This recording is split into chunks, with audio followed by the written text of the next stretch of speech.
Halo, selamat datang. Em, Kali ini saya akan memberikan penjelasan mengenai topik cahaya dan bayangan, tonalitas dalam menggambar.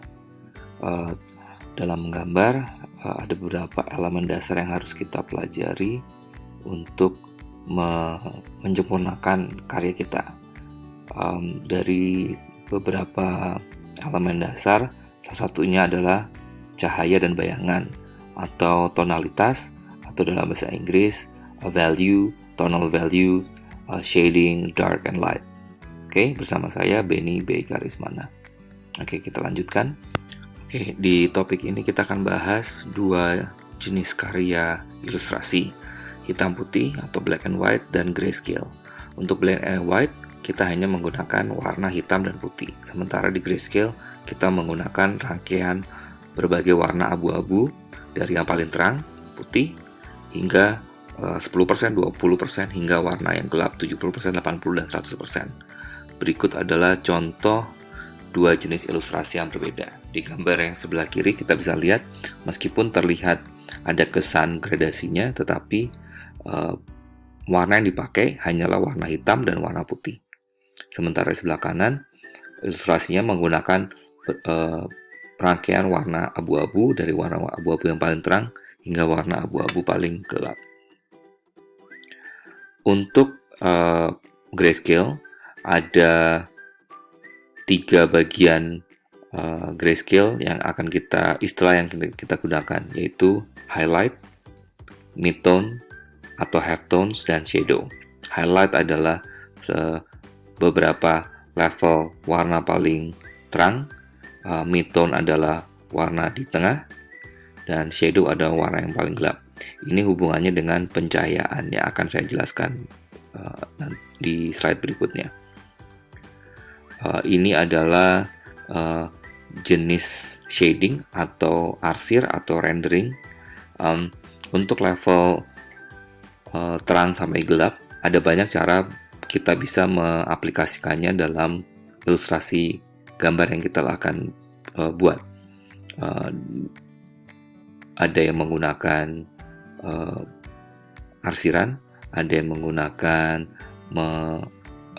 smudging ya, untuk menggunakan misalnya pakai charcoal. Tetapi ini saya cuma memberikan contoh bahwa terang dan gelap dapat dilakukan dengan berbagai cara.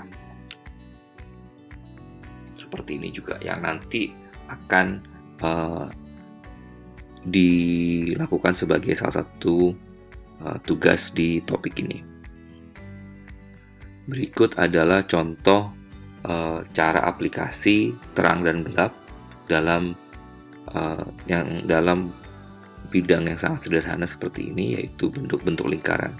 Kita bisa lihat di bidang ini, di bagian ini adalah warna paling terang, sementara di sini adalah warna paling gelap, dan juga bayangan yang ada di lantai.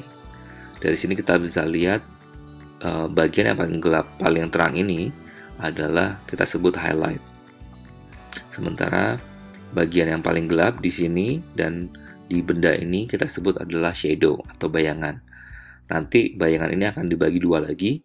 Ada bayangan shadow yang ada pada objeknya, dan ada juga bayangan gelap yang ada pada permukaan, kita sebut cast shadow.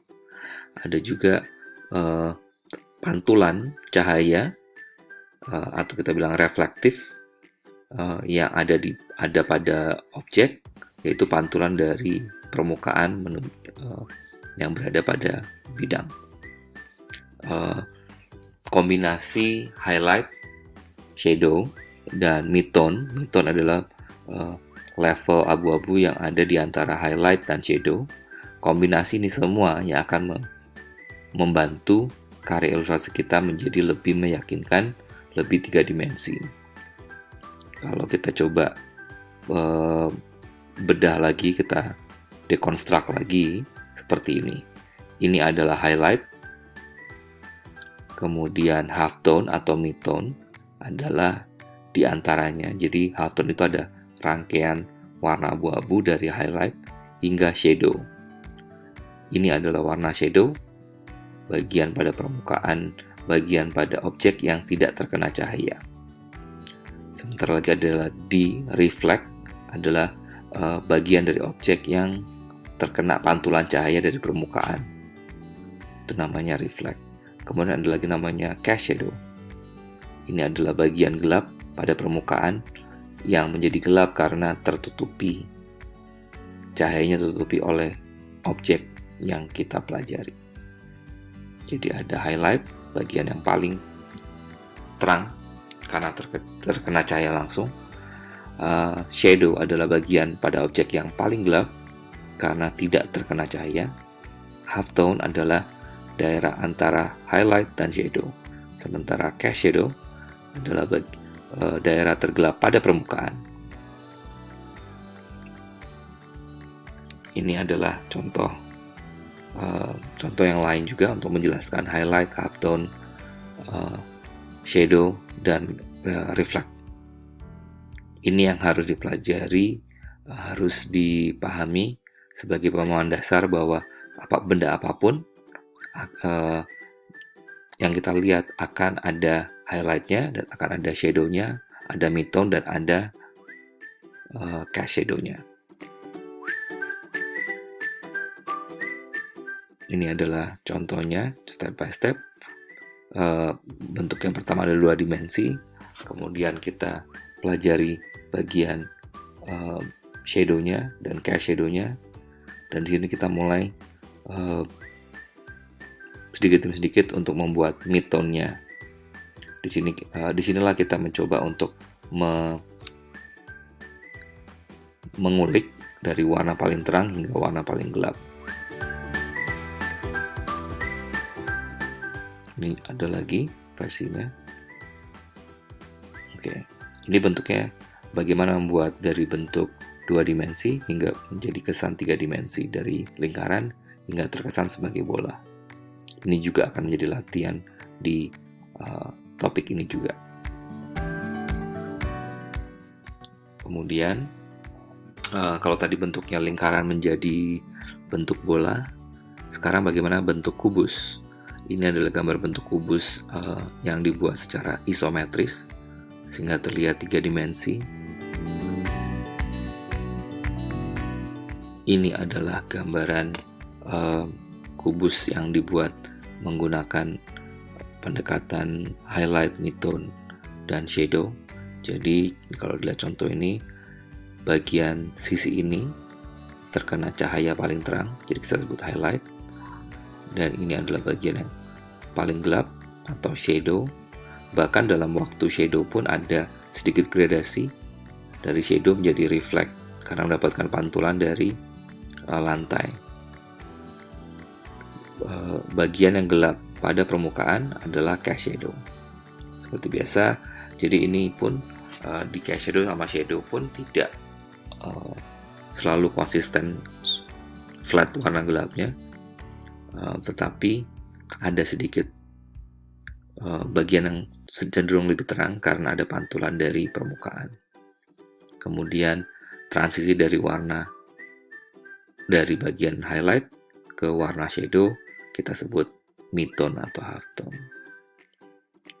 Kalau kita balik lagi ke yang awal, arsiran adalah digunakan untuk menciptakan berbagai versi terang dan gelap tersebut. Ada yang seperti ini, ada yang berupa garis, seperti ini juga. Ini contohnya berupa titik. Sehingga apapun bentuk arsirannya, tetapi pemahaman terang gelap ini harus dipahami terlebih dahulu. Ini dalam bentuk kubus, dalam bidang 3 dimensi kubus. Begitu pula dengan bidang yang lain, baik itu kerucut, baik itu silinder. Kita lihat bagaimana highlight, midtone, dan shadow. Inilah yang harus dipelajarin atau harus dipahami terlebih dahulu, bagaimana membuat gradasi dari yang warna paling terang hingga warna gelap sehingga terlihat bentuk menjadi 3 dimensi.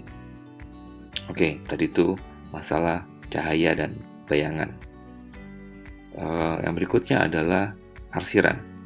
Arsiran, kalau kita balik ke tadi, untuk menciptakan jenis arsiran ini ada banyak. Arsir banyak digunakan di bidang-bidang seni rupa atau bidang menggambar. Cara kita memegang pensil yang berbeda akan menghasilkan arsiran yang berbeda. Bentuk arsiran dengan teknik tertentu dapat menciptakan bahkan tekstur dan arsiran yang memberikan ilusi yang berbeda-beda. Seperti ini dan seperti ini. Prinsipnya arsiran ada paling sederhana, ada namanya hatching. Arsiran yang hanya menggunakan satu arah.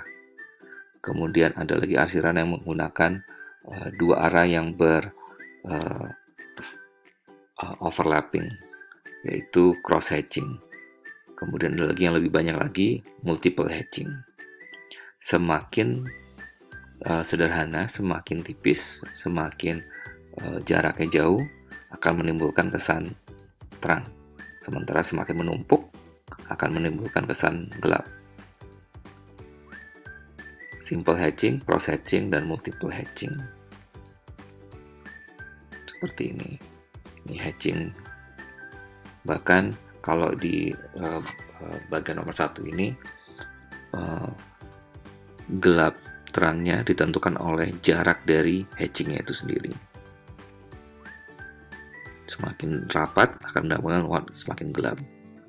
Ini bagian nomor 2, kolom nomor 2 memberikan cross hatching dan multiple hatching sehingga mendapatkan kesan warna gelap. 3 hampir seperti nomor 1 tetapi bentuknya horizontal. Dan ini sedikit bermain adalah sedikit mengulir garisnya. Ini semua akan mendapatkan ilusi terang dan gelap. Latihan yang juga termasuk dalam topik ini adalah bagaimana menciptakan step dari nomor paling terang hingga warna gelap, tetapi tetap harus bisa dapat terbedakan dari paling terang hingga warna gelap. Bagian terakhir dari topik ini adalah bagaimana menyusun beberapa benda dalam satu komposisi gambar yang sama. Di sini tadi kita mencoba menggambarkan lingkaran menjadi bola, kubus, kemudian ada kerucut, silinder, dan piramid. Ini adalah tugas yang akan menjadi tugas terakhir dari topik ini. Ini adalah contoh penerapan terang, gelap, highlight, midtone, dan cast shadow. Juga, nah di sini kelihatan sekali warna paling gelapnya, warna paling terang, dan transisi di antara keduanya. Shadow di objeknya dan shadow di permukaan.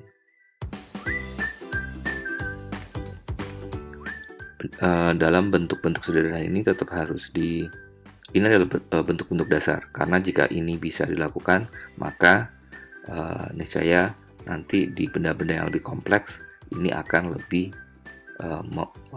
akan menjadi mudah ketika menjadi kompleks. Ini adalah contoh referensinya. Yang berhubungan dengan ini adalah arah dari cahaya, sumber cahaya seperti apa. Kita bisa lihat bayangan ada di sini, bayangan ada di sini, cahayanya kurang lebih ada di sebelah atas kanan. Dan inilah tugas terakhir di topik ini. Oke, terima kasih.